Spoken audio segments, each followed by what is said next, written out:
ನಮಸ್ಕಾರ ಪ್ರಿಯ ವೀಕ್ಷಕರೇ, MRS ನ್ಯೂಸ್ನಲ್ಲಿ ಸ್ವಾಗತ. ನಾವು ಇವತ್ತು ಹುಬ್ಬಳ್ಳಿ ಧಾರವಾಡ ಮಹಾನಗರ ಪಾಲಿಕೆ ಸದಸ್ಯರಾದಂತಹ ಶ್ರೀನಿವಾಸ್ ಬೆಳದೇರಿ ಅವರ ನಿವಾಸಕ್ಕೆ ನಾವು ಬಂದಿದ್ದೀವಿ. ಏನಪ್ಪಾ ವಿಶೇಷ ಅಂತ ಹೇಳಿದ್ರೆ, ನಮ್ಮ ಈ ಭಾಗದ ಶಾಸಕರಾದಂತಹ ಪ್ರಸಾದ್ ಅಬ್ಬಯ್ಯನವರಿಗೆ ಸಚಿವ ಸ್ಥಾನದ ಸಿಗಲಿಲ್ಲ ಕಾರಣಕ್ಕೆ ಮನನೊಂದ ಕಾರಣ ಅವ್ರ ನಿವಾಸಕ್ಕೆ ನಾವು ಬಂದೀವಿ. ಬನ್ನಿ ಅವರ ಅಭಿಪ್ರಾಯನ ಕೇಳೋಣ. ಸತತವಾಗಿ 3 ಸಲ ಚುನಾಯಿತರಾಗಿ ಪ್ರತಿ ಬಾರಿ 10 ರಿಂದ 12 ಸಾವಿರ ಮತಗಳ ಅಂತರದಿಂದ ಬಿಜೆಪಿ ಭದ್ರಕೋಟೆಯಂಗ ಬಿಂಬಿತವಾದಂತಹ ಕ್ಷೇತ್ರ ಇದು. ಇಲ್ಲಿ ಯಾಟ್ರಿಕ್ ಸಾಧನೆ ಮಾಡಿ ದಾಖಲೆ ಬರೆದಿದ್ದಾರೆ. ಆಮೇಲೆ ಈಗ ಜನವರಿ 28ಕ್ಕೆ ನಾವು ವಸತಿ ನಿಗಮದಿಂದ ಸುಮಾರು 2525 ಮನೆಗಳನ್ನು ಕೊಟ್ಟಿವಿ.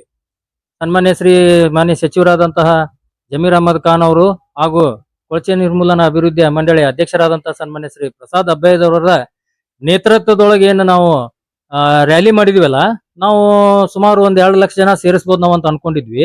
ನಮ್ಮ ನಿರೀಕ್ಷೆ ಮೀರೋದು 3,500 ರಿಂದ 4,000 ಜನರನ್ನ ಸೇರಿಸಿ 4 ಲಕ್ಷ ಜನರನ್ನ ಸೇರಿಸಿ ಅದರೊಳಗೂ ನಾವು ಐತಿಹಾಸಿಕ ದಾಖಲೆಯನ್ನ ನಿರ್ಮಾಣ ಮಾಡಿದ್ವಿ. ಹೌದಾ? ಆಮೇಲೆ ಈ ಕ್ಷೇತ್ರದೊಳಗ ಬಡ ಶ್ರೀಮಂತರು, ಮೇಲು ಕೀಳು, ಜಾತಿ ಧರ್ಮ ಯಾವುದೇ ಇಲ್ಲದ ಸರ್ವ ಜನಾಂಗದ ಶಾಂತಿಯ ತೋಟ ಅಂತೇಳಿ ಸರ್ವ ಜನಾಂಗದ ಅಭಿವೃದ್ಧಿಗಾಗಿ ಶ್ರಮಿಸಿರುವಂತಹ ವ್ಯಕ್ತಿ ಅಂತಂದ್ರ ನಮ್ಮ ನೆಚ್ಚಿನ ನಾಯಕರು, ಜನಪ್ರಿಯ ಶಾಸಕರು ಹಾಗೂ ಕೊಳಚೆ ನೀರಿನ ನಿರ್ಮೂಲನಾ ಮಂಡಳಿ ಅಧ್ಯಕ್ಷರಾದಂತಹ ಸನ್ಮಾನ್ಯ ಶ್ರೀ ಪ್ರಸಾದ್ ಅಬ್ಬಯ್ಯರವರು ಅಂತಂದೇಳಿ ಹೆಮ್ಮೆಲಿಂದ ಹೇಳ್ಕೊಳಕ್ ಇಷ್ಟಪಡ್ತೇನೆ. ಯಾಕಂದ್ರ ಪ್ರಥಮ ಬಾರಿ 12,000 ಮತ, 2ನೇ ಬಾರಿ 22,000 ಮತ, 3ನೇ ಬಾರಿ 35,000 ಮತಗಳ ಅಂತರದಿಂದ ಪ್ರತಿ ಸಲ 10 ರಿಂದ 12,000 ಮತಗಳನ್ನ ಜಾಸ್ತಿ ಮಾಡಿ ಜಯಬೇರಿ ಗಳಿಸ್ಕೊಂತ ಹೊಂಟ್ರು, ಮತ ಕಡಿಮೆ ಆಗ್ಲಿಲ್ಲ. ಆಮೇಲೆ ತಾವು ಮಾಧ್ಯಮದವರು ಗಮನಿಸ್ತಿರ್ತೀರಿ, ಈ ಹಿಂದೆ ನಮ್ಮ ಈ ಪೂರ್ವ ಕ್ಷೇತ್ರ ಅಂದ್ರ ಸಂಪೂರ್ಣ ಕೊಳಚೆ ಕ್ಷೇತ್ರ ಅಂತಂದೇಳಿ ಬಿಂಬಿತವಾಗಿತ್ತು. ಇವತ್ತ ಸುಮಾರು 15 ವರ್ಷಗಳ ಹಿಂದ ಇಲ್ಲೇನು 2 ಲಕ್ಷ 3 ಲಕ್ಷ ರೂಪಾಯಿ ಒಂದು ನಿವೇಶನಗಳ ದರ ಇತ್ತು. ಅದು ಅಕ್ರಮ ಸಕ್ರಮ ದರಗಳು ಇತ್ತು. ಇವತ್ತ ಆ ದರಗಳು 25 ರಿಂದ 30 ಲಕ್ಷ ರೂಪಾಯಿ ಒಂದ್ ಪರ್ ಗುಂಟೆಕ. ಅಂದ್ರ ಅಷ್ಟು ನಿವೇಶನ ಬೆಲೆ ಬಾಳ್ತಾವ ಅಂತಂದ್ರ ಅಭಿವೃದ್ಧಿ ಯಾವ ತರ ಆಗಿರ್ಬಾರ್ದಂತಂದ್ ಅದು ಏನ್ ಅಭಿವೃದ್ಧಿ ಆಗೈತೆ ಅಂತ ನಾವ್ ಹೇಳ್ಬೇಕಾಗಿಲ್ಲ. ಆ ರೇಟ್ಗಳನ್ನ ನೋಡೇ ಜನ ಏನೇನ್ ಅಭಿವೃದ್ಧಿ ಆಗೈತೆ ಇಲ್ಲಿ ಮೂಲಭೂತ ಸೌಕರ್ಯಗಳಾದಂತಹ ರೋಡ್ ಇರ್ಬೋದು, ಗಟರ್ ಇರ್ಬೋದು, ಒಳಚರಂಡಿ ಇರ್ಬೋದು, ಆಮೇಲೆ ಸಾರಿಗೆ ವ್ಯವಸ್ಥೆ ಇರ್ಬೋದು, ಏನ್ ಬೇಕು ಅದನ್ನೆಲ್ಲ ವ್ಯವಸ್ಥೆಯನ್ನ ಒಂದು ಅಕ್ರಮ ಸಕ್ರಮ ನಗರಗಳಿಗೆ ಸತ್ಯಕ ಮಾಡಿಕೊಟ್ಟಿದ್ದಾರೆ. ಆಮೇಲೆ ಈಗ ನಾನು ಕುಂತಿದ್ದೇನಲ್ಲ ಮನಿ, ಇದು ಮಹಾನಗರ ಪಾಲಿಕೆ ಕೊಟ್ಟಂತ ಮನಿ. ಹುಬ್ಬಳ್ಳಿ ಧಾರವಾಡ ಮಹಾನಗರ ಪಾಲಿಕೆ ನಮ್ಮ ಅಜ್ಜ ಅಜ್ಜಿಯವರು, ನಮ್ಮ ದೊಡ್ಡಮ್ಮ ನಮ್ಮ ದೊಡ್ಡಪ್ಪ ಅವರು ಮಹಾನಗರ ಪಾಲಿಕೆ ಪೌರ ಕಾರ್ಮಿಕರು. ಇವತ್ತು ಆ ಪೌರ ಕಾರ್ಮಿಕರ ಮನೆಯಲ್ಲೇ ಕುಂತ ನಾನು ಮಾತಾಡ್ತಿದ್ದೇನೆ. ಅದು ಒಂದು ಹೆಮ್ಮೆಯ ವಿಷಯನ. ನಾನು ಒಂದು ಪೌರ ಕಾರ್ಮಿಕರ ಮೊಮ್ಮಗನಾಗಿ ಮಹಾನಗರ ಪಾಲಿಕೆ ಸದಸ್ಯನಾಗಿದ್ದೇನೆ ಅಂತಂದ್ರ ಅದು ಒಂದು ಹೆಮ್ಮೆಯ ಸಂಗತಿನ. 60-70 ವರ್ಷದಿಂದ ಈ ಏನ್ ಮನಿಗಳನ್ನು ಕೊಟ್ಟಿದ್ರು ಮಹಾನಗರ ಪಾಲಿಕೆ ವತಿಯಿಂದ, ಅದ ಕೊನೆ ಅದ ನಮ್ಮ ಪ್ರಸಾದ್ ಅಬ್ಬಯ್ಯ ಸಾಹೇಬ್ರು ಈಗ ಸುಮಾರು ಇನ್ನೇನ್ ಕೆಲವೇ ದಿನಗಳಲ್ಲಿ ಪೌರ ಕಾರ್ಮಿಕರಿಗೆ 324 ಮನೆಗಳನ್ನ ಸದ್ಯದರಲ್ಲೇ ಹಸ್ತಾಂತರಿಸ್ತಿದ್ದಾರೆ. 324 ಪೌರ ಕಾರ್ಮಿಕರ ಮನೆಗಳನ್ನು.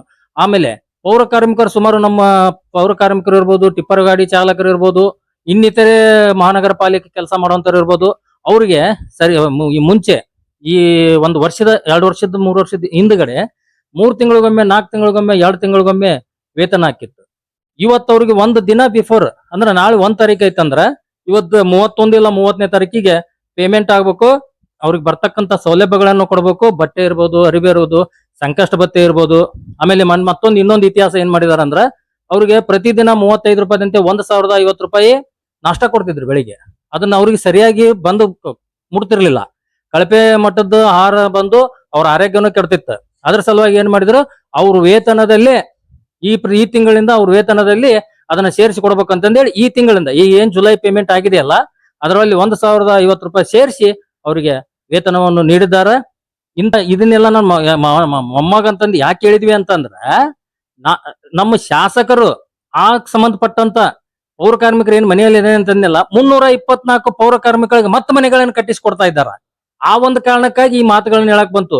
ಆಮೇಲೆ ನನ್ನನ್ನೊಂದು ಗುರುತಿಸಿ ಮಹಾನಗರ ಪಾಲಿಕೆ ಸದಸ್ಯರ ಮಾಡಿದ್ರಿಂದ ಮಹಾನಗರ ಪಾಲಿಕೆಯಲ್ಲಿ ಪೌರ ಕಾರ್ಮಿಕರು ಟಿಪ್ಪರ್ ಗಾಡಿಯವರು ಅನುಭವಿಸ್ತಕ್ಕಂಥ ನೋವುಗಳು ನನಗೆ ಗೊತ್ತದವು.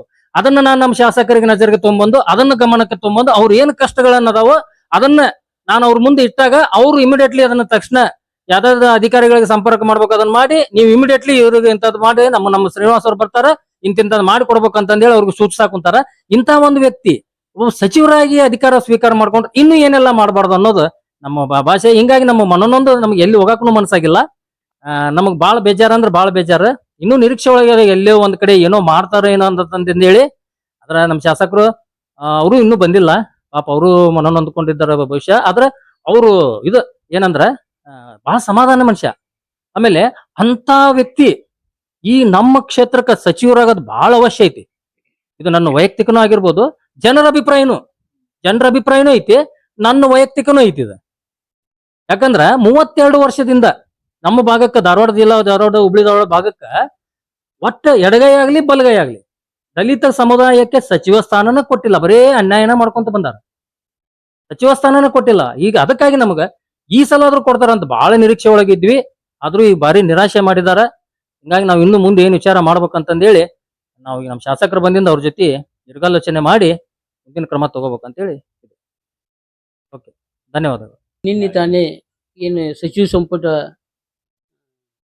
ವಿಸ್ತರಣೆ ಆಯಿತು. ಅದರಲ್ಲಿ ಸಾಹೇಬ್ರ ಹೆಸರಿತ್ತು, ಪ್ರಸಾದ್ ಬೈರ್ದ. ಆದರೆ ಯಾವ ಇದರಿಂದ ಅದನ್ನ ತೆಗೆದ್ರು ಹೆಸರು ನಮ್ಗೆ ಗೊತ್ತಿಲ್ಲ. ಒಳ್ಳೆ ಕೆಲಸಗಾರ ಅವರು. ಸುಮಾರು 3 ಟರ್ನ್ ಮಾಡಿಸಿ ಬಂದರು ಅವರು ಕಂಟಿನ್ಯೂ. ಯಾವರಲ್ಲಿ ಒಂದು ಜಾತಿ ಭೇದ ಏನೂ ಇಲ್ಲ ಅವರಲ್ಲಿ. ಒಳ್ಳೆ ಮನಸ್ಸು, ಕೆಲಸಗಾರರು. ನಮ್ಮ ಹುಬ್ಳಿಧಾರವಾಡ ಮಹಾನಗರ ಬೋರ್ಡಿನ ಅಧ್ಯಕ್ಷ ಇದ್ದಾಗ ಕೂಡ ನಮಗೆ ಭಾಳ ಸಪೋರ್ಟ್ ಮಾಡಿದ್ರು. ಈ ಸಂಘಿಗೆ ಮನೆ ಕಟ್ಟೋದಾಗಲಿ, ಸ್ಯಾಲ್ರಿ ಬಗ್ಗೆ ಆಗಲಿ ಎಲ್ಲ. ಸ್ಯಾಲ್ರಿ ಭಾಳ ಲೇಟ್ ಆಗಿತ್ತು ನಮ್ಗೆ. ಅದ್ರಿಂದಾಗ ಸ್ಯಾಲ್ರಿ ಕೊಡೋದು, ಈ ಪೆನ್ಷನ್ ಅದನ್ನ ಏನೇನು ಮಾಡಿ ಗೌರ್ಮೆಂಟ್ಗೆ ಮಾಡುವಂಗೆ ಮಾಡಿದ್ರು. ಅಂಥವ್ರಿಗೆ ಒಂದು ಸಿಗಲಿಲ್ಲ. ನಮ್ಗೆ ಭಾಳ ದುಃಖ ಆಗ್ತೈತಿ, ಮನ ನೊಂದಿದ್ವಿ. ಮತ್ತು ಮುಂದೆ ಇದ್ರ ಬಗ್ಗೆ ಉಗ್ರ ಹೋರಾಟ ಆಗ್ತಿತ್ತು ಅಂತ